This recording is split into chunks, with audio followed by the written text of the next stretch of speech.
Sometimes the biggest journey happens in the back seat of the taxi. Welcome to our story.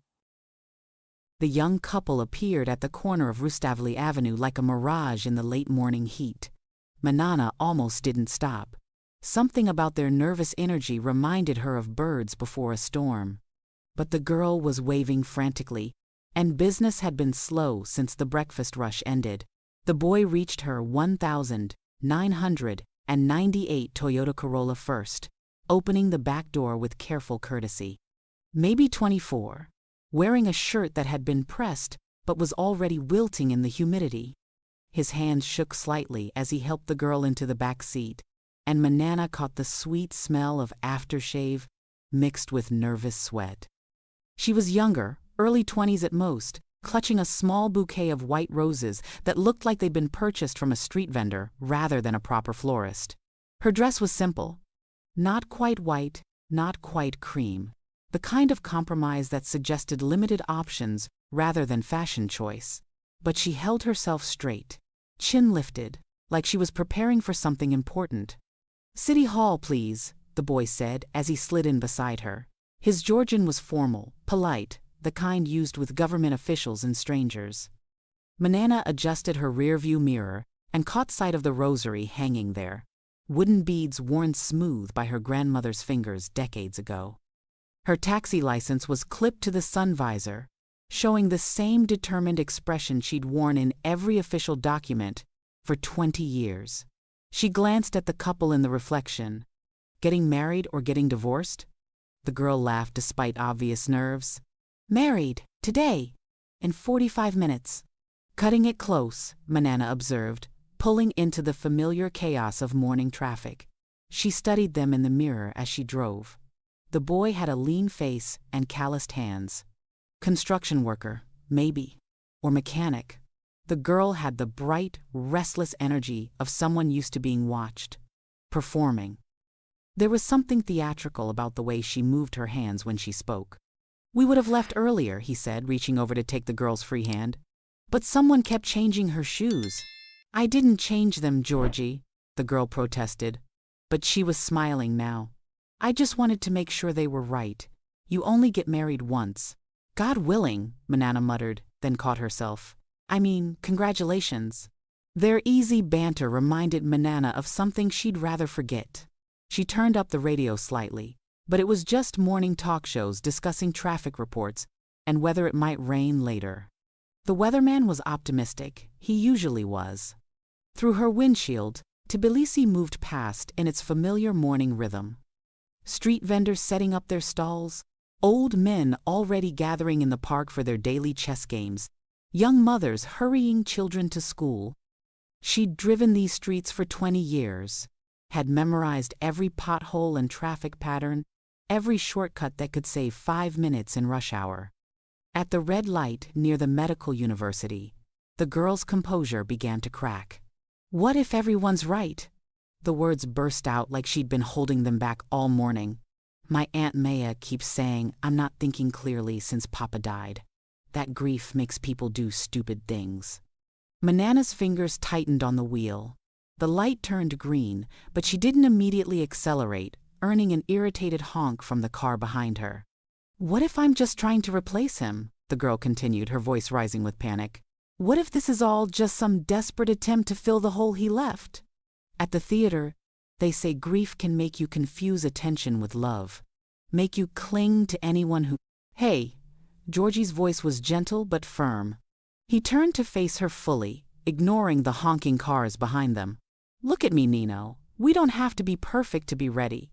We just have to be sure about each other." The words struck Manana with unexpected force. Someone had said almost exactly that to her once, in this very city, 28 years ago.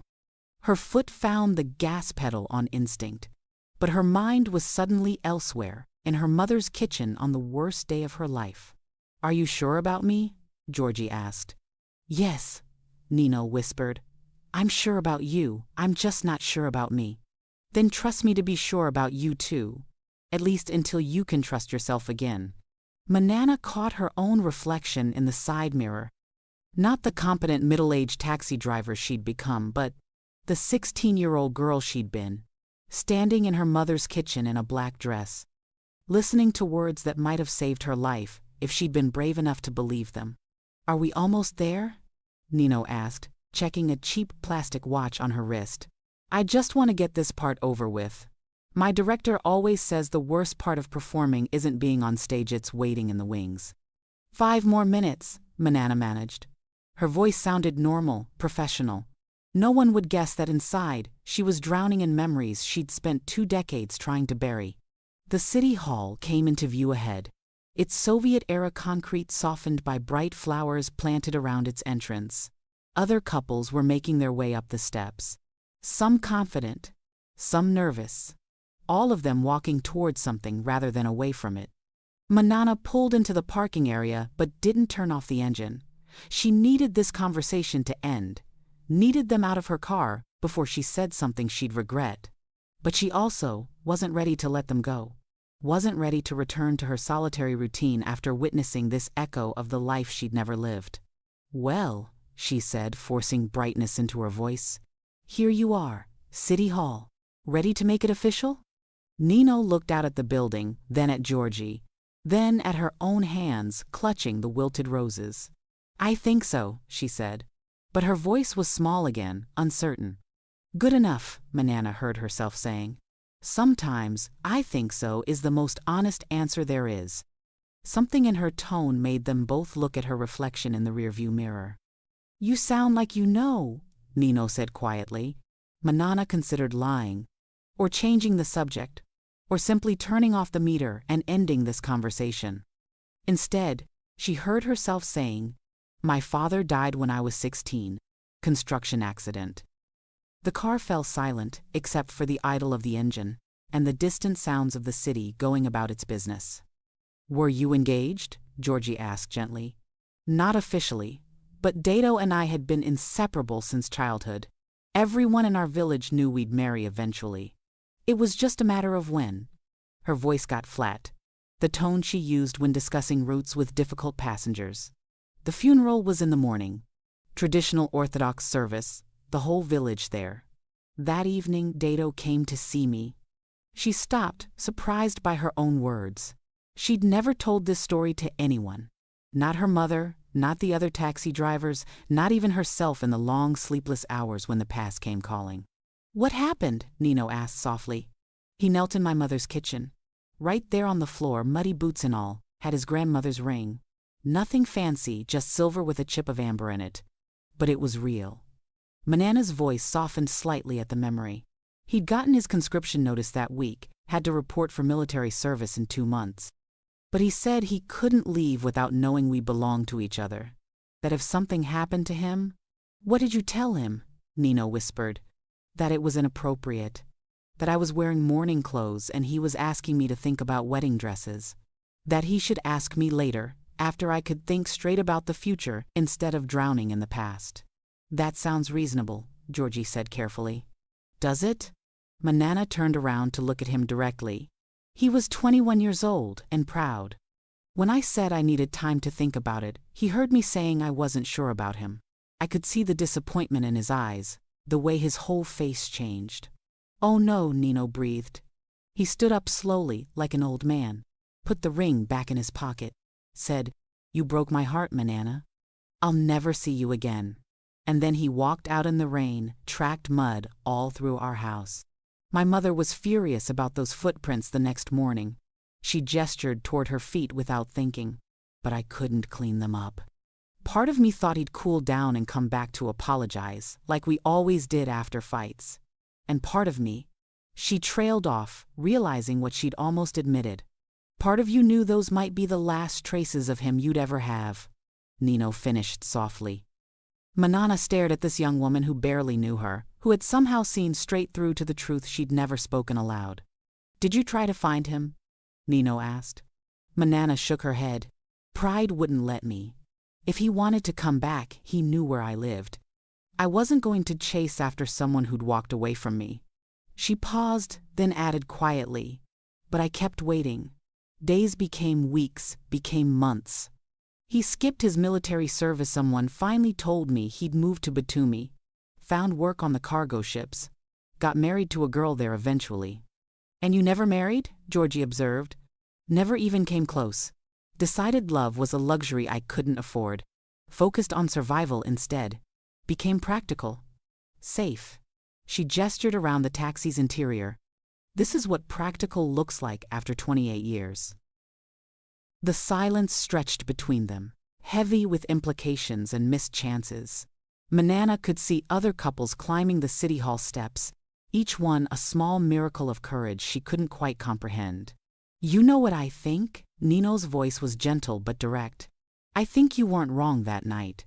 You weren't wrong to need time to grieve your father before you could celebrate your future. You were just a girl who'd lost the most important man in her life that morning. Of course, you couldn't immediately think about white dresses and flowers. Manana stared at her. This young woman, barely out of her teens, was looking at her with such compassion it was almost unbearable. But Dado was wrong too, Nino continued.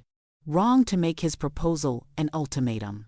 Wrong to walk away instead of giving you the time you needed. If he really loved you, he should have been patient. Easy to say now, Manana said, but her voice lacked conviction. Maybe. But I'm not much older than you were then, and I can see it. Real love doesn't have deadlines. It doesn't punish you for being human. Georgie squeezed Nino's hand. Is that why you're marrying me today? Because you don't want to wait for perfect timing? I'm marrying you today because I love you today, Nino said firmly. Because I've already lost one person I loved without warning, and I'm not going to waste time being afraid of what might happen tomorrow. She turned back to Manana.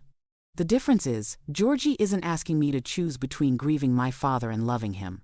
He's not making me pretend I'm not sad in order to prove I'm happy.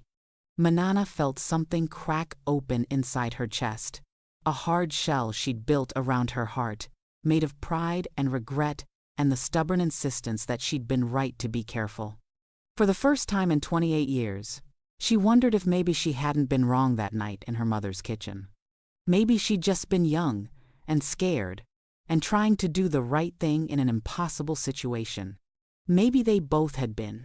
Through the windshield, she watched an elderly couple climbing the city hall steps together. The woman moved slowly with a walker, but the man waited patiently beside her, matching her pace. When they reached the top, he kissed her cheek gently, and she laughed like a teenager. Look at them, Nino said, following her gaze. They're not afraid. Or maybe they are, Manana said slowly. But they're moving forward anyway. She caught sight of her own reflection in the side mirror. The same face that had looked back at her for 28 years, but somehow different now. The hard edges softened by something she couldn't quite name. Can I ask you something personal? Nino turned in her seat to face Manana directly. Manana almost laughed. After everything she'd just shared with complete strangers, what could be more personal? Go ahead. Those footprints he left in your house. You said you couldn't clean them up. Are they still there? Manana's chest tightened. She gripped the steering wheel, trying to keep her face neutral. But Nino was watching her closely, and the girl was obviously used to reading faces. Every morning for 28 years, Manana said finally, I step around them to make my coffee. God, Georgie breathed. All this time? I told myself I was preserving them out of love, that I was being faithful to some great romance. Manana's voice turned bitter. But it was just fear dressed up as devotion. Fear of admitting I might have been wrong. Fear of finding out what kind of life I might have had if I'd been braver. Fear of cleaning them and discovering you could live without them, Nino said gently. Manana absorbed this. She looked at the young couple in her rearview mirror. Nino with her wilted roses and nervous energy. Georgie with his calloused hands and patient eyes. Both of them choosing to move forward despite uncertainty. To risk heartbreak for the possibility of happiness. You know what the worst part is? Manana continued. I convinced myself that keeping those footprints was romantic, that it proved something about the depth of my feelings. But all it really proved was that I was too scared to clean my own floors. What would happen if you cleaned them? Nino asked. Manana considered this. I don't know. I've never let myself imagine it. Maybe that's the real question, Georgie said quietly. Not whether you should have said yes 28 years ago, but whether you're ready to say yes to something now. Manana stared out at the city hall, at all those couples climbing the steps toward their futures. She thought about her apartment, about the careful dance she performed every morning, around 2 faded stains on her kitchen floor. About the life she'd built that was practical and safe and entirely her own, but also entirely solitary. "We should go in," Nino said finally, but she made no move to get out of the car. Manana turned off the engine. The sudden silence felt profound, like the moment between lightning and thunder when the whole world holds its breath. "You're right," she said, surprising herself. "About everything. I wasn't wrong to need time that night, but I was wrong to let that night define the rest of my life." She opened her door and got out of the car, not with grand pronouncements or dramatic gestures, but quietly, practically, the way she did everything else in her life.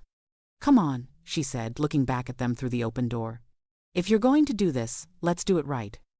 But her voice was different now, not commanding, but encouraging. Not the voice of someone who had given up, but of someone who was finally ready to stop punishing herself for being human at 16. "You're coming with us?" Nino asked, surprised. Manana looked up at the city hall, its Soviet concrete softened by the late morning light. Someone should witness this. Someone who understands what it means to choose courage over comfort. She locked the car and adjusted her purse strap. The practical middle-aged taxi driver was still there, would always be there. But underneath, something else was stirring. Something that remembered what it felt like to believe in the possibility of transformation.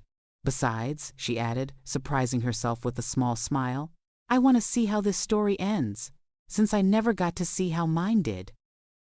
The interior of the city hall was cooler than the street, with high ceilings that made their footsteps echo. A bored-looking clerk directed them to the marriage registry office on the 2nd floor.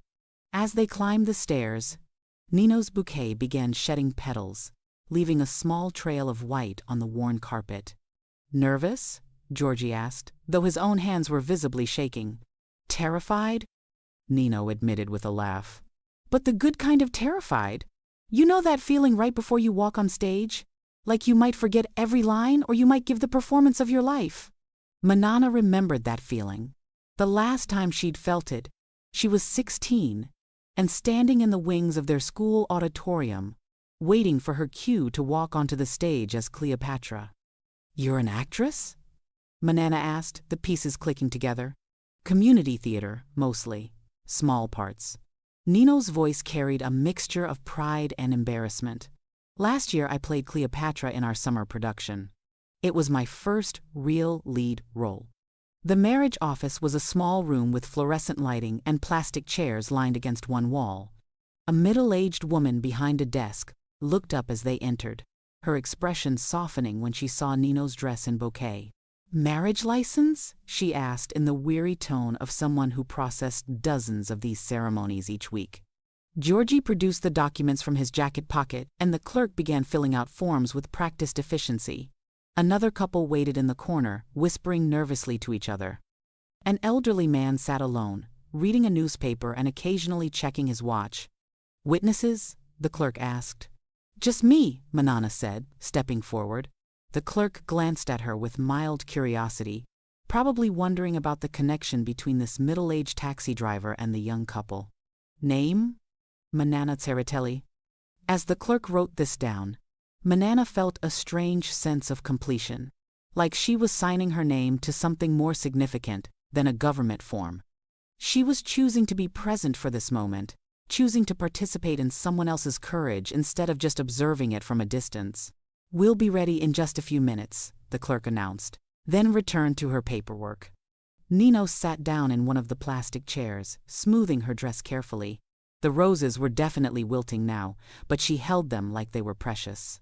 Georgie sat beside her, and Manana took the chair on Nino's other side. "Tell me about playing Cleopatra," Manana said suddenly. Nino looked surprised. "You want to know about that? I played her too, when I was 16. School drama competition." "Really?" Nino's face lit up with genuine interest. "Which scene did you perform?" "The death scene. Cleopatra's final speech about dignity and defeat, about choosing your own ending rather than letting others write it for you. That's my favorite part too, Nino said excitedly. The way she faces death on her own terms. She's still a queen even when everything else has been taken from her. What did it feel like? Manana asked. On stage? Being her? Nino was quiet for a moment, considering. Powerful. Not just me anymore, but someone larger. Someone who mattered. Someone who could command a room just by walking into it. It makes perfect sense, Manana said softly. Did you ever act after that? Nino asked. My father died 6 months later and Manana shrugged. I stopped believing I was meant for stages. But maybe you were meant for other things, Georgie said gently. Different kinds of stages. Before Manana could respond, the clerk called their names. The ceremony was brief, almost anticlimactic. Standard vows read from a book, rings exchanged, papers signed. But watching Nino and Georgie look at each other as they spoke the words, Manana felt the weight of the moment. When the clerk pronounced them married, Georgie kissed Nino gently, and she laughed through tears of relief and joy. They turned to hug Manana, and for a moment, she was part of their happiness instead of just witnessing it. Thank you, Nino whispered in her ear, for being here, for understanding. Outside in the bright afternoon sun, the newlyweds looked different somehow. Not physically, but in the way they held themselves, moved together. They'd crossed some invisible threshold and emerged transformed. Where to now? Manana asked. Lunch? Georgie said. There's a small restaurant where some friends are waiting. The ride to the restaurant felt different from any fare Manana had ever taken. They talked about Nino's job at the local theater, about Georgie's work restoring old buildings, about their plans to travel to the mountains for their honeymoon. They asked about Manana's childhood, about what Tbilisi was like when she first moved there, about whether she'd ever thought about leaving. You should come to lunch with us, Nino said, as they pulled up to the small restaurant. Please, you're part of this day now. Manana looked at the young faces pressed against the window, waving at the newlyweds. They looked so alive, so certain that good things were possible. No, but thank you. This belongs to you. When Georgie tried to pay double the meter reading, she pushed his hand away. Wedding gift, she said simply. It was the first gift she'd given anyone in years that wasn't born of obligation. As they got out of the car, Nino leaned through the driver's window. Manana? Her voice was soft, careful. What you said about Dado, about the footprints. Maybe holding on to them wasn't wrong. Maybe it was love that didn't know where else to go. Manana's throat tightened. Maybe. But love that stays in one place too long turns into something else. Turns into fear wearing love's clothes. These words followed Manana as she drove away, echoing in the empty car that smelled faintly of Nino's cheap perfume and wedding roses. Instead of heading home, Manana found herself making an unexpected detour. She parked outside a hardware store she'd passed thousands of times but never entered. The owner, a man about her age with paint-stained hands, looked surprised to see a woman browsing the cleaning supplies at this hour. Strong stuff you're buying, he observed as she selected industrial floor cleaner. Scrub brushes, steel wool. Must be some stubborn stains. 28 years stubborn, Manana replied. He nodded like this made perfect sense. Those are the worst kind. But they come up eventually if you really want them gone. Back in her apartment, Manana set the supplies on her small kitchen table and stared down at the footprints. In the late afternoon light slanting through her thin curtains, they looked smaller somehow. Less like sacred monuments to lost love, and more like what they were, old mudstains on wooden floors. She'd stepped around them so many times, her body knew their exact dimensions without conscious thought. Left foot here, right foot there, a subtle choreography she had performed thousands of times. But now, looking at them deliberately, she could see how they'd shaped her daily routine, dictated the geography of her own kitchen. She knelt beside them, running her fingers along their faded edges. For 28 years, she told herself she was preserving them out of love. But looking at them now, she could see the truth. They weren't about Dado anymore. they were about her. About a 16-year-old girl who'd made what felt like the wrong choice, and had spent nearly 3 decades punishing herself for it. "I'm sorry," she whispered, though she wasn't sure if she was apologizing to Dato, to her younger self, or to the woman she'd never allowed herself to become. The first scrub brought up more dirt than she'd expected. 28 years of careful stepping around had compressed the stains deep into the wood grain. As she worked, memories surfaced with each stroke of the brush. Dato at 14, teaching her to skip stones by the river. The way his face lit up when she finally managed to get one to bounce 4 times. Dato at 18, holding her while she cried over some forgotten teenage drama, his hand steady on her back until she felt strong enough to face the world again. Dato at 21, kneeling in this very kitchen with his grandmother's ring, eyes bright with hope and certainty she'd been too frightened to match. Halfway through cleaning the second print, Manana stopped and sat back on her heels, overwhelmed. She cried then. Not the careful, controlled tears she'd shed in private over the years, but the raw, ugly sobbing of someone finally allowing herself to feel the full weight of what she'd carried. She cried for the girl who'd been too scared to say yes when love knocked on her door. For the woman who'd spent decades convinced she'd made the right choice even as it slowly strangled her. For all the mornings she'd stepped around these stains instead of stepping forward into her own life. But mostly, she cried for Dato. Not the mythical figure she'd built up in her memory, but the real boy who'd loved her enough to ask her to take a leap with him, and who'd been too young and proud to understand why she couldn't jump right then. When the tears finally stopped, Manana looked down at the half-cleaned floor. The footprints were almost gone now, existing more in her memory than in physical reality. She realized that keeping them hadn't been stupid or romantic or pathetic. It had been human. The act of a girl who'd lost too much too fast and had clung to the only proof she had that she'd once been loved completely. But Nino had been right. Love that stays in one place too long does turn into something else. Into fear, into prison, into an excuse not to risk being hurt again. She finished cleaning with steady, methodical strokes. The wood underneath was lighter than the surrounding floor, like a scar that would always mark where the prints had been. But it was clean. That evening, Manana did things she hadn't done in years. She opened all her curtains instead of just the ones that didn't face the street. She threw away the collection of empty beer cans she'd been meaning to recycle for months. She took the old theater program from her kitchen drawer and placed it on her nightstand. Not hidden, but not displayed either. Just there, part of her story, but not the whole thing. She also did something she'd never done before. She looked up the phone number for the community theater where Nino worked and wrote it down on a slip of paper. Not to call tonight, maybe not even to call at all. But to have the option. To know that stages still existed, even if she'd forgotten how to find them. The next morning, Manana woke to her alarm as always, but something felt different. She went to the kitchen and automatically looked down for the familiar landmarks of her grief. For a moment, seeing the clean floor disoriented her. She'd mapped her mornings around those prints for so long that their absence felt like losing true north. Then she made her coffee, still strong and black, and lit her cigarette. She looked out at Tbilisi waking up, at her city where she'd built a life that was practical and safe, and entirely her own. She was still the woman who'd survived her father's death, and Dato's departure, and 28 years of telling herself she'd chosen wisely. But now she was also the woman who'd helped 2 strangers find courage, who'd finally cleaned her floors, who'd remembered that being afraid at 16 doesn't have to define you at 44.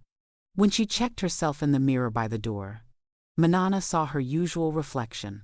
The same angular face, same practical clothes, same determined expression that had carried her through 2 decades of driving these streets. But something in her eyes was different. Not softer, exactly, but present in a way they hadn't been before. Another day, she said to her reflection, dropping the another Laurie part of her usual morning phrase. Today wasn't about just getting through or just surviving. Today was about showing up fully to whatever the city might offer her. She locked the door behind her and headed for her car. The interior was clean and familiar. but now it matched the rest of her life. Tidy, functional, ready for whatever story might climb into the back seat. As she started the engine, Manana caught sight of herself in the rearview mirror one more time. She looked like a woman who'd finally stopped punishing herself for being human. Someone who understood that courage wasn't about never being afraid, but about eventually, finally, choosing to move forward anyway. The city stretched out before her, full of people with stories to tell and places they needed to go. Manana put the car in drive and went to meet them, no longer stepping around the shape of her past, but walking directly through it toward whatever came next. The muddy footprints were gone, but Manana remained, and for the first time in 28 years, that felt like enough. More than enough. It felt like the beginning of something new.